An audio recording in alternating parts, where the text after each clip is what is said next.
comments? If we were to do that, then we'd have to talk about the financing portion of that. And again, I go back to why should we finance with an outside? I don't know, Lorena, if you want to comment, but why should we finance with an institutional lender if we've got money sitting in the bank that we can earn 3% on or 3.1%? That is correct. We can do that. However, our funding source would not be Measure U, because Measure U would be where the payments would come out of. So it would have to be a different fund, whether it's one of the DIFs, one of the special revenue funds, the water fund, something like that. What comes to mind for me is we do have a fire facilities fund. In that fire facilities fund, we have a deposit of close to $3 million that was made by the McSweeney project years ago that is set aside for future Fire Station 6. So if we were going to borrow from ourselves, per se, from another fund, that would probably be one of the wiser funds to use, because it would stay within fire, and it would be used for a future fire facility. And I'm sure if we did it that way, it would earn a higher rate of return than it is currently. Yes. We had talked about that briefly when it came to the streetlight acquisition, and it turned out that we didn't have to do that, and we ended up just paying outright for those streetlights. So we had initially talked about that. I think it was in 20. Yeah, reserve. Correct. But we didn't have to do that, so it is something that the council has talked about before. That did tickle a question that I did have in my mind, and sorry to put you on the spot, but interestingly enough, if the interest or the tax that we pay on purchase of vehicles, that 1% of that comes back to us, right? That is correct, because it's at point of delivery. Actually, 2%.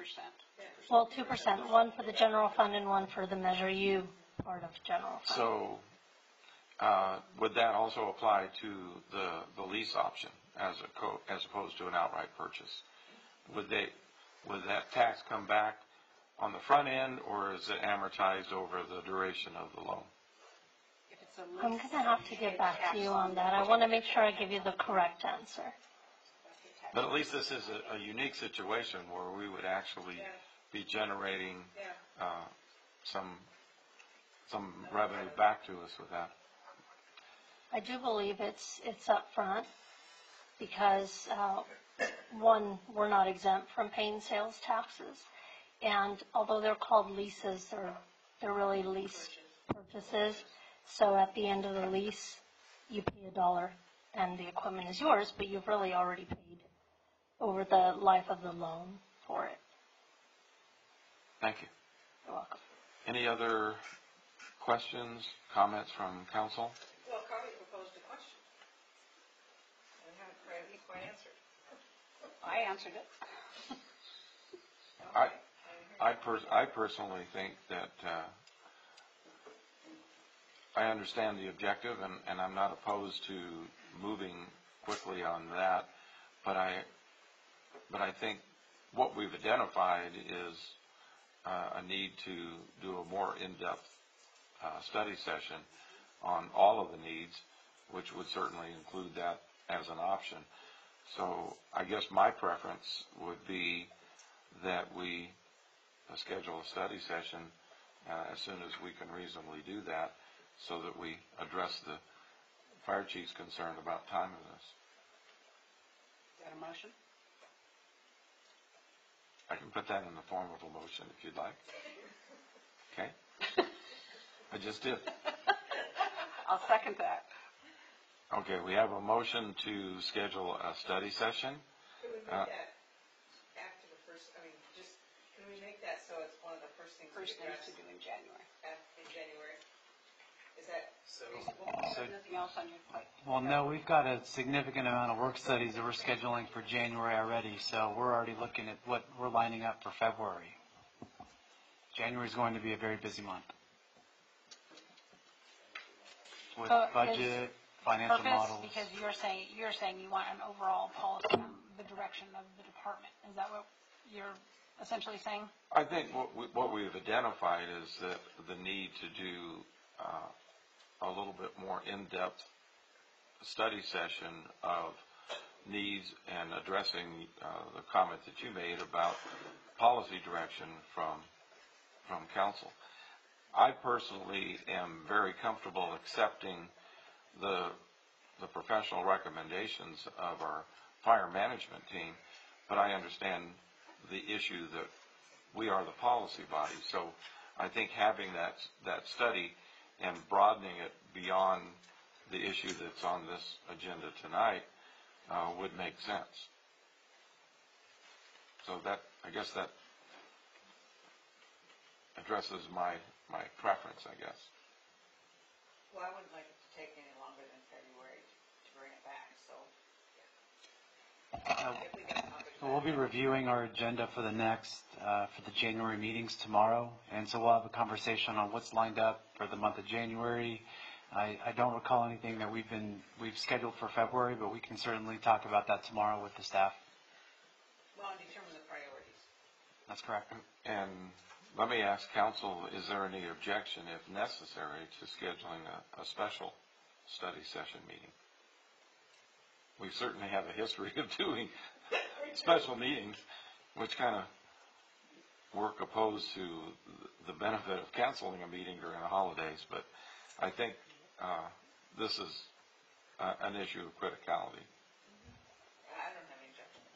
I think we need to stick to the plan. Okay, so we have a motion and a second that we schedule a study session at a date to be determined, but sooner than later. Okay? Is that sooner than later in February? As soon as I have the information related to what we have agendized for January, I'll send out information to the council on what it's looking like. Okay? Please vote. Okay, that passes unanimously. Thank you, Chief. All right, moving on to item 10B is a resolution of the City Council of the City of Hemet amending the budget and approving appropriations for the fiscal year 2019-2020, authorizing Finance Department to amend the City Attorney budget, increasing the retainer budget by $100,000 and the litigation budget by $600,000, and authorizing the Finance Department to allocate the City Attorney budget across all city departments to fund City Attorney services. So we have a staff report from Lorena. Yes. So at the November 12th council meeting, I presented to council the first quarterly budget update for fiscal year 1920. And at that time, staff asked for direction from council on the city attorney budget moving forward.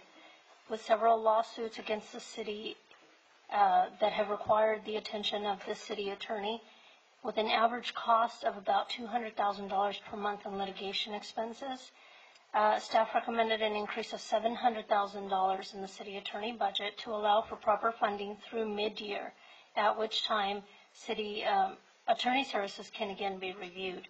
The increase would be allocated with $100,000 going toward the retainer if needed, through which the city attorney assists the city with normal day-to-day operation items, and the additional $600,000 budget would be allocated for future litigation expenses. And so just to give you a little bit of background, the city attorney services are funded in an isolated fund. And the reason we do that is for tracking purposes, so that we can track it in a place where if anybody asks, what did we spend, I can go back and track it. But like anything, any expense has to have a funding source. And the funding source is the contribution from all of the departments to pay for it. And so what we have before you tonight is the budget amendment, one, to increase the city attorney budget, but the other part of that amendment requires that we amend the budgets of all of the other city departments to fund city attorney services. So with that, if you have any questions. Mayor, I have a some information I'd like to share if I could before you deliberate. I know that this is always a matter of concern, and I share the council's frustration with the amount of litigation that the city faces. My firm has been, I would say, exceptionally good at returning your retainer services for the same $390,000 every year for the past 6 years. We stick to that. We don't go over it. That's what you pay for. That's what you get, and I think we provide very good services. Those I have a handle on controlling, and do that very well with your city manager, working with your council and your department heads. What I don't have control over is the amount of litigation that the city faces. Right now, the city has 25 pending lawsuits. That sounds like a lot. It is a lot, but I will tell you, for the city of Hemet, over the past 8 years, you have maintained 18 to 27 lawsuits every year. Although we settled or got dismissed 6 cases so far this fiscal year, in 2019 alone, you have 12 lawsuits that were filed against the city. Bell, McNulty, Almaguer, Stoltz, Sylvia, Owen, Adkins, Page, Lagdeford, Acosta, Butler, and Mason. And those are all personal injury cases, and they're either alleged dangerous condition cases or some kind of alleged police action related cases. In addition to that, you have 2 cases that are likely to go to trial in January. The city versus Adams case, which is a long-standing cannabis dispensary case, and the Adkins case. Currently, yesterday, your trial team started motions in limine on the Toussaint case. That case will likely go into jury selection later this week. Then the court's going to go on a 2-week vacation break, and then they'll come back probably with opening statements probably through the month of January. If that case doesn't settle at or before or immediately after trial, it's going to go to appeal. You also have a Meiji case, which is likely to go to trial. So you have 4 actions that are likely to be in court prepping for trial and going to trial all within the rest of your fiscal year. So when you look at that $700,000, I know that seems like a large number. It is a large number. It's a large number because you have a very heavy load of litigation going on. You're routinely having 2 full teams of litigators handling the various cases that are going on. I'm sorry, but litigation is expensive. Our firm has tried to do what we can over the years to provide a very modest, we think, given the attorney rates that are out there for litigation, a very competitive rate. And I have always invited, and the council has done a number of comparisons with rates, and has also given the city manager direction to look at whether joining the Joint Powers Insurance Agency would be more cost effective, which I fully support and will help the city manager review and look at. Given that, though, if you don't approve the budget, it leaves us in quite a position as to how to defend the cases. We can't simply just pay the defendants the amount of their claims. Just one case, the plaintiff is claiming $25 million. That's a significant amount, and that's not the only multi-million-dollar claim that's being made. I know that claims are typically inflated, but the total amount of liability that is out against the city in litigation at any time is always in the multi-millions of dollars. I'm happy to answer any questions that you might have. I share your consternation on this, and I'm available for any further questions. Thank you, Mr. City Attorney, for that uplifting news. But the fact is we, as we all know, we unfortunately live in a litigious society, and municipalities and counties and states and federal are always viewed as the deep pockets, and personal accountability somehow gets lost in the process. So I'll get off my soapbox and open to any questions of staff. I've got a question that I'll pose toward the city attorney and to the city manager is what's being done from a risk management standpoint as far as preventing future lawsuits over the same issue. So that's the question, but to go with that, I would like to see us, from a policy standpoint, make it a priority this year to look at risk management on preventing these actions to occur in the future, so that we're not having the same thing getting us in lawsuits over and over again. It needs to stop. So if something happens, we need to learn from that and make policy changes at department levels to prevent this from happening again. Well, I'll answer the first part as it relates to what the city's operation is currently. As you know, I've discussed and conveyed the lack of staffing that we have on the administrative side to deal with these and other types of issues that end up costing us significant amounts in the long run. And so investments on the front side with risk management, with looking at these types of issues and determining what are the steps that we can take to mitigate or to help prevent those future occurrences is something that the city hasn't done for a number of years. And so we don't have a staff member that's specifically assigned that function in the city of Hemet. Over the course of the last few years, as the city's had budget challenges, when it comes to adding or bolstering segments of our operation that would essentially look at that, that's been something that the city has not done. And so it's something that we could look forward to for the future budget. However, that would be an additional cost that would be on the city that would need to be made up or incurred in addition to the existing operation that we currently have now. All right, thank you. And I think that maybe this is something that can come out of the city attorney's portion or out of the retainer as part of, as we litigate cases, that there comes whether it be a summary at the end of actions that were taken and what liability, if any, the city had at the end of the day, and how do we turn that into a training for our staff so that it doesn't happen again. Okay, Councilmember, we can certainly make that a more formalized process. We have been doing that informally for a number of years. We have wrap-ups that we'll do with the police department, with the public works director, with regard to a case. In some cases, we just have intersections and facilities that we get sued over.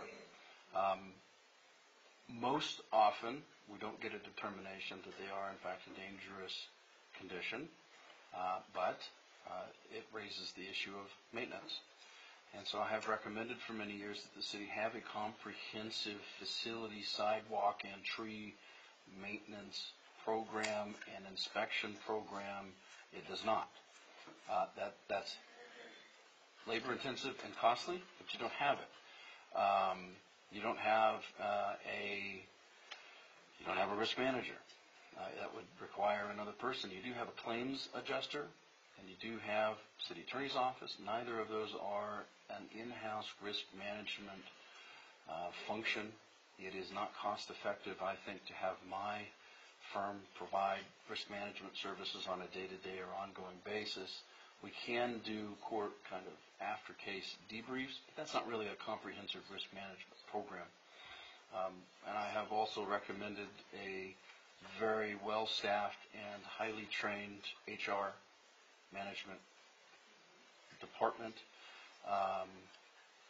All of those cost you money, but after having done those for several years in a comprehensive manner, I think you'll turn the tide. One of the reasons I keep suggesting the California Joint Powers Insurance Agency isn't because I do any work for them or get anything in return.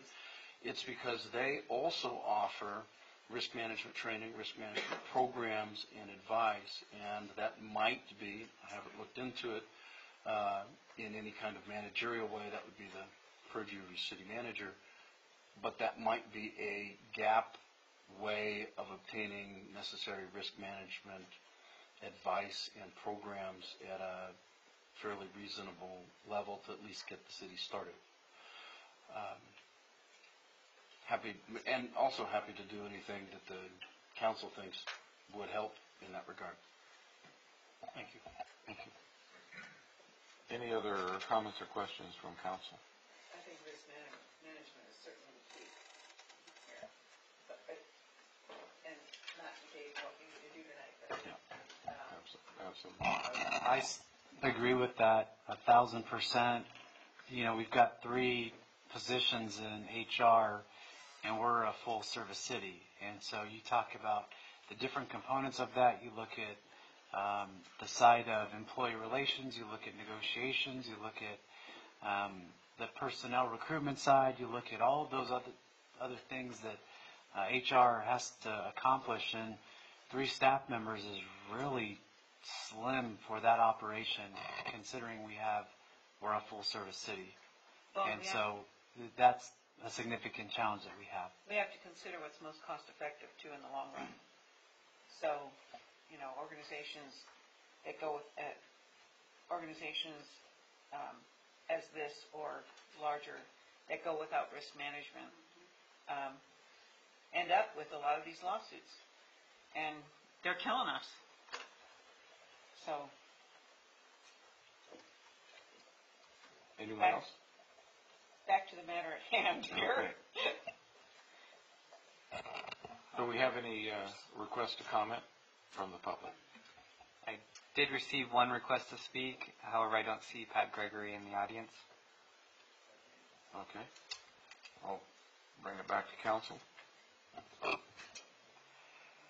I could pull up the YouTube and play the video that we, from our meeting in June, and we promised the people that we'd make a change. We've done nothing. If we give them $700,000 more, that's going to get us through the first week and a half of January. And then what? Is that correct, Lorena? That is correct. Right now, we're pacing out to be $2.7 million for this year. So is that making a change? My motion is that we terminate our services with BWS effective like 30 days, 45 days, whatever you think is right. But if we don't do something, it's never going to change. Carly, you know, You're entitled to your opinion, and I am entitled to mine. But would you let me, I didn't, I'm that's what I frustrated didn't because say. we promised. I was just gonna say, I don't argue with your points, but the point of it is, that's not the way to do it, though. If we had mentioned several Let's times keep about spending the money then. we had mentioned several times about getting an RFP. If I don't make the motion right now, we're going to keep kicking the can because we've been talking about it for 3.5 years. So if we're frustrated and we don't want to do something, then vote no. Okay, so we have a motion. Do we have a second? I'll second that. Okay, we have a motion and a second. Discussion? So how do we turn our backs on litigation that is currently moving forward and not have an attorney to represent it? Give me that answer. That's why you give a 30 or 45-day notice. That may even be in our contract. But the point is that we have to do something different. And so we are going to always have litigation. So does that mean we never can change attorneys? We've got to do something different. We promised people that. Linda? Call for the vote. Anyone has any further comment? Okay, we have a motion and a second. Please Could you vote. repeat the motion, please, in a second? Motion, please. Did you capture the motion? The motion was to terminate BWS, Burke Williams and Sorensen's, my firm, in 30 days. And I just want to add a couple things on that. That would cause some significant challenges, but We can make it 45. We can make it, I mean, I said it's up for discussion. but And I called we have for the got to question, do it. so we have to vote on it. We can still have discussion. Please vote.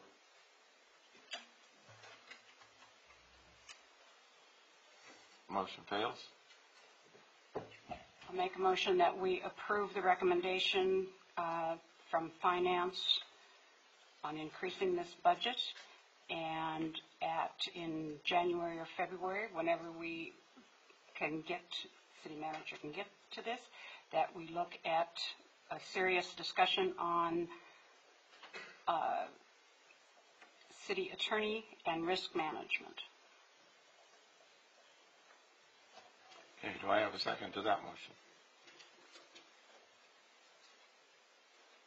Wait, did you make a motion? Yes. Okay, I'll second that. So you have a motion and a second. Any discussion on that motion? Yeah, what are we going to do for the other $1 million that we're going to be short? We're just going to wait and approve that in January? Because we won't be able to pay the January bill if we don't have the money allocated. So this is projected to get us through to mid-year, which is January. And so at that point, we will need additional direction to keep adding additional funding for this operation to continue moving forward.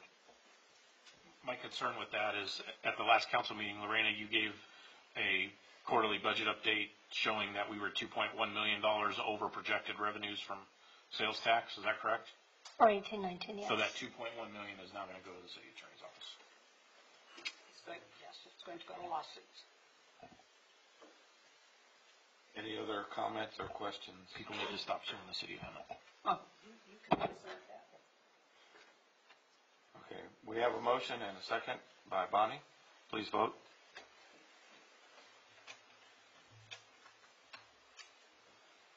That motion passes 3-2. Okay, thank you, Lorena. Thank you. Thank you, staff. Okay, that takes us to item 11, City Council and staff reports. Based on the lateness of the hour, anybody have any burning desire to give a report on anything that you have done or doing? Yes. Come on. Get Your Comics On at the library is January 11th, and winter reading program is going on through January 18th. So take your children over to the library and let them enjoy themselves. Other than that, next meeting we'll have 4 hours of reports. I got a good one for you. And the other one is our investment report, our investment committee report. We have asked for some sort of guidance or work study from the city manager and city attorney's office for elected treasurer options. And our committee essentially is not doing what it was intended to do. And so we're going to meet to go over policy, the minimum requirements. So I think quarterly or 4 times a year, 3 times a year. That's it.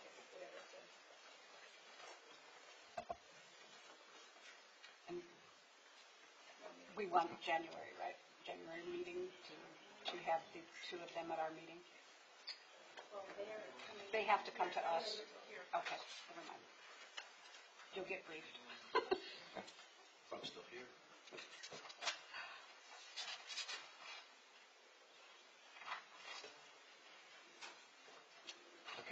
Okay.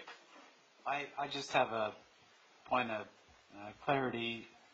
Deputy City Clerk, could you provide the instructions on what we're going to do after this meeting is done? We'll have to adjourn and then recess in the closed session, and then come back and. Or you can do that. You Let's can just recess do in the housing housing now. authority, do it, and then Okay. come back to housing, or come back to closed session. So we would adjourn the Okay. recess and then open back up the housing authority. Okay, so we'll recess the city council meeting and convene as the housing authority to address item number 12. Here's your agenda. All right, I'd like to open the Housing Authority meeting for December 10th. And can I get a roll call, please? Chairperson Bristol, Here. Vice Chairperson Wright, Here. Board Member Brown, Here? Board Member Krupa, Here. Board Member Meyer. Here. Thank you. All right, perfect. Moving along. Anyone who wishes to speak during the public comment period on a particular item will be required to fill out a speaker slip. Speaker slips must be turned into the authority secretary. Each request will cover one speaker who wishes to speak must submit their own and be called by the chairperson. There is a three-minute per person limit for all comments, including public and quasi-judicial hearings. Written comments on any item may also be submitted to the housing secretary as they break stuff over here.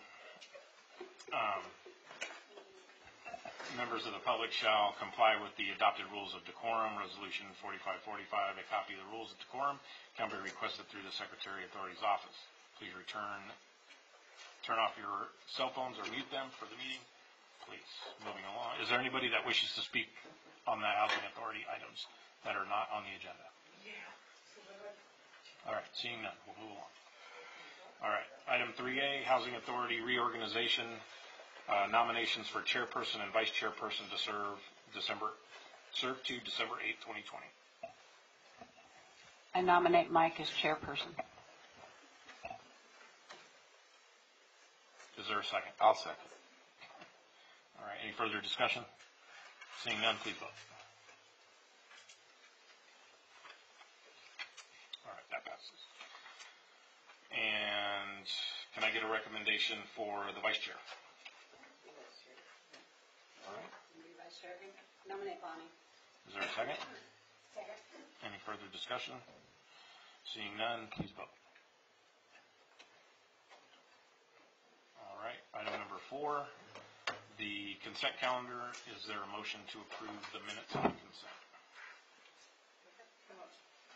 All right, is there a second? Second. Please vote. Well, I did take it last time.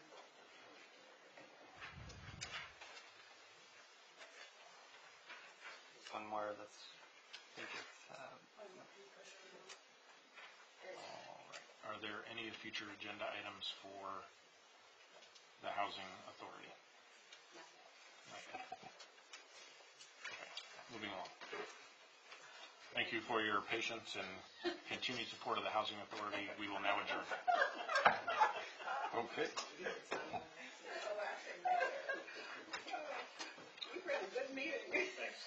And so with that, we will reconvene the city council meeting and recess and return to closed session.